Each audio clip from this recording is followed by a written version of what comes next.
Friends, today current affairs. Telangana రాష్ట్ర గవర్నర్గా జిష్ణుదేవ్ వర్మ నియమించడం జరిగింది. తెలంగాణకు ఇప్పటి వరకు 4 గవర్నర్లు పనిచేయడం జరిగింది. నరసింహన్ తెలంగాణ మొట్టమొదటి గవర్నర్. తమిళిసై సౌందరరాజన్ తెలంగాణ 2వ గవర్నర్. తెలంగాణకి మొట్టమొదటి మహిళా గవర్నర్. 3వ గవర్నర్ వచ్చేసి రాధాకృష్ణన్. ఇతను తాత్కాలిక గవర్నర్గా పనిచేశాడు.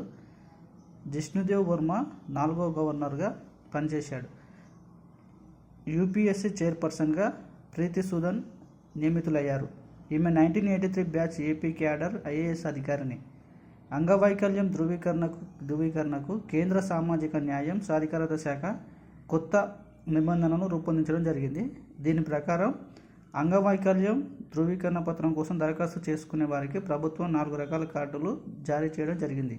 అయితే 40% లోపు వైకల్యం ఉంటే వైట్ బ్రాండ్ కార్డు, 40 నుంచి 80% లోపు వైకల్యం ఉంటే ఎల్లో కార్డు, 80% వైకల్యం పైన వైకల్యం ఉంటే బ్లూ కార్డు, 100% ఉంటే వైకల్యం ఉంటే రెడ్ బ్యాండ్ కార్డును జారీ చేయడం జరిగింది. ఇది ఈరోజు కరెంట్ అఫైర్.